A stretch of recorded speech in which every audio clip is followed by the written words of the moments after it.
വീണ്ടും reveal today മീഡിയയിലേക്ക് എല്ലാവരെയും സ്വാഗതം ചെയ്യുന്നു. ഞാൻ ആത്മീയമായ കാര്യങ്ങൾ മാത്രമല്ല നിങ്ങളെ മോട്ടിവേറ്റ് ചെയ്യുന്ന, ജീവിതത്തെ ക്രമീകരിക്കുന്ന, പ്രത്യേകിച്ച് ജീവിത വിജയം. ഇവിടെ നാം ഭൂമിയിലായിരിക്കുമ്പോഴും ദൈവിക വാഗ്ദത്തങ്ങൾ മറ്റുള്ളവരുടെ മുമ്പിൽ മാന്യതയോട്, ഒത്തിരി ധനമെന്നുള്ള കാര്യമല്ല, തൃപ്തിയോടെ ജീവിക്കാൻ വേദപുസ്തകം പറയുന്നുണ്ട്.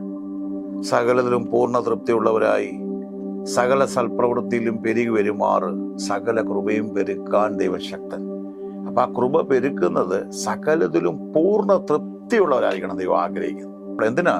അത് നല്ല സൽപ്രവൃത്തികളിൽ പെരുകി വരുമാറ്. അവിടെ നമുക്ക് അങ്ങനെയാണെങ്കിൽ നമുക്ക് അതിനകത്ത് ഒരു വിഷയമാണ് നമ്മുടെ സാമ്പത്തിക അച്ചടക്കം. ഞാൻ അങ്ങനെ തന്നെ പറയുന്നത്, അച്ചടക്കം വളരെ ഇമ്പോർട്ടൻ്റ് ആണ്. അതിലേറ്റവും പല പ്രാവശ്യം പറഞ്ഞിട്ടുണ്ട്. ഇതിനൊക്കെ സാമ്പത്തിക വിദഗ്ധരുണ്ട്, അവരൊക്കെ പറഞ്ഞ ക്ലാസ് അല്ല. ഞാൻ അല്പം ആത്മീയതയുടെ ഒരു ദൈവ സാന്നിധ്യത്തിൽ ഉള്ളൊരു ഉപദേശങ്ങളാണ് ഞാൻ പറയുന്നതെന്ന് മറന്നുപോലെ. വരവും ചെലവും നാം സൂക്ഷിക്കണം. അയ്യോ, എനിക്ക് അതിനുള്ള വരവില്ല, അല്ലെ എനിക്ക് ചെലവാക്കാനില്ല. ആ ചെറിയ കാര്യങ്ങളാണേലും നാം അതിൽ വരവ് ചെലവ് കാര്യങ്ങളിൽ നാം വിശ്വസ്തരായിരിക്കണം. അതുപോലെ നമുക്ക് വരുന്ന വരവിനപ്പുറമായ ചെലവുകളിലേക്ക് നമ്മൾ പോകില്ല. കാരണം എന്തെങ്കിലും ചെലവാക്കുന്നതിന് മുമ്പ് അത് ആവശ്യമാണോ അത്യാവശ്യം, അത് ഏറ്റവും വലിയ ആവശ്യമാണെങ്കിൽ ആവശ്യം തന്നെയാണ്, അല്പം മാറ്റി വെക്കുക. അത്യാവശ്യങ്ങളിലേക്ക്, അത്യാവശ്യ കാര്യങ്ങൾ നിവർത്തിച്ചിട്ട് ബാക്കിയുണ്ടെങ്കിൽ ആവശ്യമായ കാര്യങ്ങൾ ഉപയോഗിക്കാം. നമുക്കതുകൊണ്ട് എന്താണ് പലരും, ഞാൻ ഒരു ദേവദാസനോടായതുകൊണ്ട് പലരും കടങ്ങളിൽ പെരുകുന്നു. കടബാധ്യതകൾ, അതിന് തുടക്കം മുതൽ എനിക്കറിയാം. പുതിയൊരാൾ കടഭാരമായിട്ട് വരുമ്പോഴും എന്താണ് അവരുടെ അവസ്ഥയിൽ അങ്ങനെ വന്നത് എന്ന് ഞങ്ങൾ ചോദിക്കാറുണ്ട്. പലരും വീട് പണിയാൻ ഇപ്പം ഒരു മെയിൻ്റെനൻസിന് തന്നെ ഒരു ലോണ്, നമുക്കറിയാം എല്ലാ കാര്യങ്ങളും ഗവൺമെൻറ് ലോൺ എടുക്കുന്നുണ്ട്. ഒരു ലോൺ എടുത്താൽ പോലും ഒരു 8 ലക്ഷം രൂപയുടെ ഒരു മെയിൻ്റനൻസ് ആണ്, അല്ലെങ്കിൽ 10 ലക്ഷം രൂപയുടെ ആണെങ്കിൽ ആ 10 ലക്ഷം രൂപ മാത്രം, അതിൽ അല്പം കൂടെ നിങ്ങളുടെ കയ്യിലൊരു ഫണ്ട് ഉണ്ടെങ്കിൽ അത് അല്പം കൂടെ റിഡ്യൂസ് ചെയ്തുകൊണ്ട് അതെടുക്കാൻ ശ്രമിക്കുക. ഈ തുക എടുക്കുന്നതിന് മുമ്പ് ഇതെങ്ങനെ അടയ്ക്കാൻ പറ്റും, അടയ്ക്കാൻ പറ്റത്തില്ല ചെയ്യല്. ദൈവമക്കൾ വിശ്വസ്തരായിരിക്കണം. ഇന്ന് ക്രെഡിറ്റ് കാർഡ്, അല്ലെ നമുക്കറിയാം മറ്റ് സ്കോർ ഇതിനകത്ത് വരുന്നതിനകത്ത് എല്ലാം ബാങ്കുകളിൽ ദൈവമക്കൾ വിശ്വസ്തരല്ല. ദൈവമക്കൾ കൊടുക്കുവാങ്കിൽ വിശ്വസ്തരായിരിക്കണം. EMI അടയ്ക്കുന്നതിന് മുടക്കുന്നവരുണ്ട്, അവർ അന്യഭാഷ പറയുന്നവരും ഉണ്ട്, പ്രാർത്ഥിക്കുന്നവരുണ്ട്. പക്ഷെ ഈ കാര്യങ്ങളിൽ വിശ്വസ്തരായിരിക്കണം. ഒരു ബാങ്ക് നമുക്ക് പൈസ തരുന്നത്, അവർ മുൻകൂട്ടി തരുന്നത് നമ്മളെ വിശ്വസിച്ചുകൊണ്ടാണ് എന്ന് മറന്നുപോലെ. കുഞ്ഞുങ്ങളുടെ എഡ്യൂക്കേഷൻ ലോൺ പോലും അടയ്ക്കാത്തവരുണ്ട്. എനിക്ക് പ്രാഗൽഭ്യത്തോടെ പറയാൻ കഴിയും, എൻ്റെ കുഞ്ഞിൻ്റെ ജോലി ലഭിക്കുന്നതിന് മുമ്പ് ഞങ്ങൾ വളരെ ബുദ്ധിമുട്ടിയാണെങ്കിൽ ഞങ്ങൾ ആ ലോൺ അടയ്ക്കാൻ ഞങ്ങൾ ശ്രമിച്ചു. ഇന്നും പൈസ കിട്ടി, കുഞ്ഞുങ്ങൾക്ക് ജോലി കിട്ടിയിട്ടും മുടക്കുന്നവരുണ്ട്. ചെയ്യല്. ദൈവമക്കൾ ഒരിക്കലും പ്രാർത്ഥിക്കുന്നവർ അങ്ങനെ ചെയ്യല്ല. അതിനെ വളരെ വലിയ അറിയായിട്ട് കാണുക. കാരണം എന്തു വന്നു?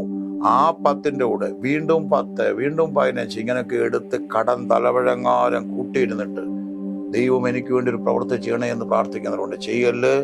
ദൈവസന്നിധിയിൽ അനുദപിക്കുകയും കരയുകയും ചെയ്യുമ്പോൾ ദൈവം ചെയ്യും. പക്ഷെ ഒരിക്കലും ബാധ്യതകൾ, മക്കൾക്ക് ബാധ്യതകൾ ഉണ്ടാക്കി വെക്കരുത്. ആവശ്യമില്ലാത്ത കാര്യങ്ങൾ.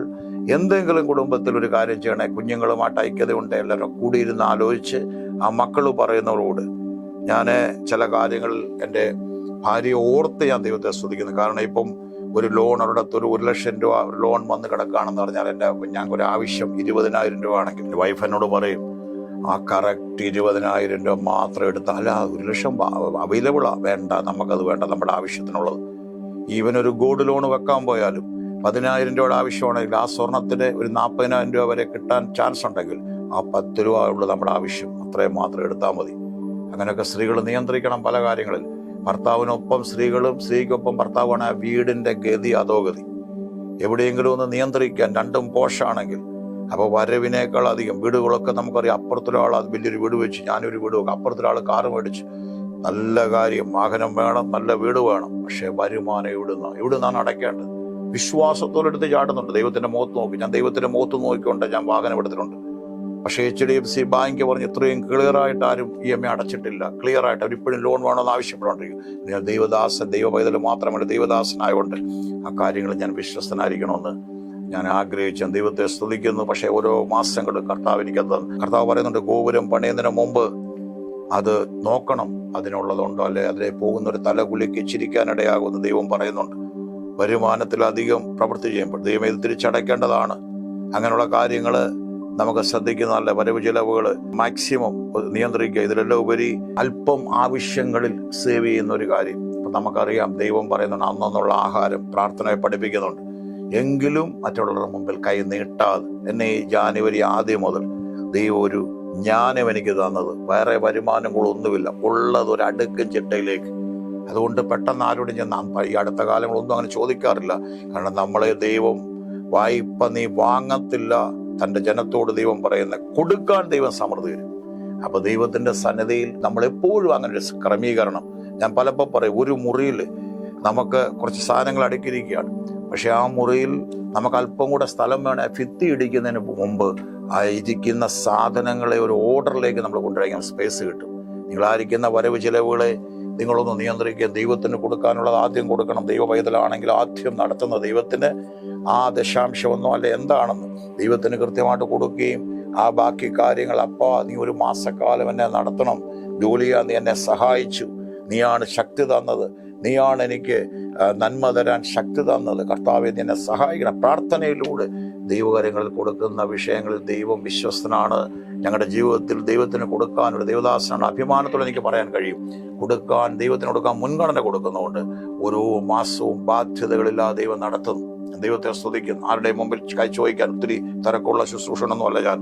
പക്ഷേ ക്ഷേമമായി ദൈവം നടന്ന രഹസ്യം അച്ചടക്കം, സാമ്പത്തിക അച്ചടക്കം വേണം. കൊടുക്ക വാങ്ങലുകൾ, ഭർത്താവിൻ്റെ വരുമാനവും ഭാര്യയും അറിയണം, ഭാര്യ വരുമാനം, രണ്ടുപേരുടെ കൂട്ടായ പ്രവർത്തനങ്ങളിലൂടെ നല്ല തീരുമാനങ്ങളെടുത്ത് നിങ്ങൾ മൂവ് ചെയ്യാൻ കഴിഞ്ഞാൽ ജയകരമായ ഒരു ജീവിതം നയിക്കാൻ കഴിയും. ഒത്തിരി സമ്പന്നതയെക്കുറിച്ചല്ല ഞാൻ പറയുന്നത്. അടുക്കും ചിട്ടയും വരുമ്പോൾ ആരുടെയും മുമ്പിൽ പോയി കൈ നീട്ട് നീക്കേണ്ടി വരത്തില്ല. തല ചൊറിഞ്ഞുകൊണ്ട് വെറുത്ത് പോയി നിൽക്കേണ്ടി വരത്തില്ല. പൈസായി എന്ന് പറഞ്ഞ് ഓടേണ്ടി വരത്തില്ല.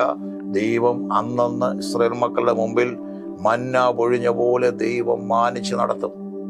അത്ഭുതകരമായ ദൈവത്തിന്റെ ഡിവൈൻ പ്രൊവിഷൻ ഉണ്ട്. പക്ഷെ അച്ചടക്കമില്ലാത്തൊരു ദൈവം ചെയ്യത്തില്ല. സൂക്ഷിക്കാത്തവർക്ക് ദൈവം കൊടുക്കത്തില്ല. ഉള്ളവന് കൊടുക്കും, ഇല്ലാത്തവനോട് ഉള്ളത് എടുത്തു കളയും.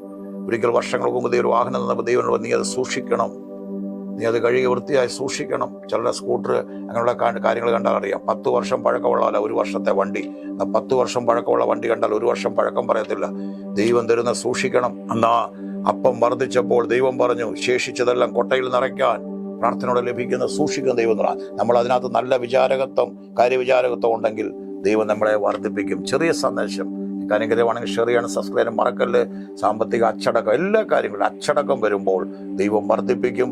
ദൈവമാണ് ഉയർത്തുന്ന വളർത്തുന്ന എല്ലാ കാര്യങ്ങളും വിശ്വസിച്ചിരിക്കുക. ദൈവം സഹായിക്കട്ടെ. വീണ്ടും കാണുന്നതിലും വരെ ചിറകടിയിൽ ദൈവം മറക്കട്ടെ. ആമേൻ.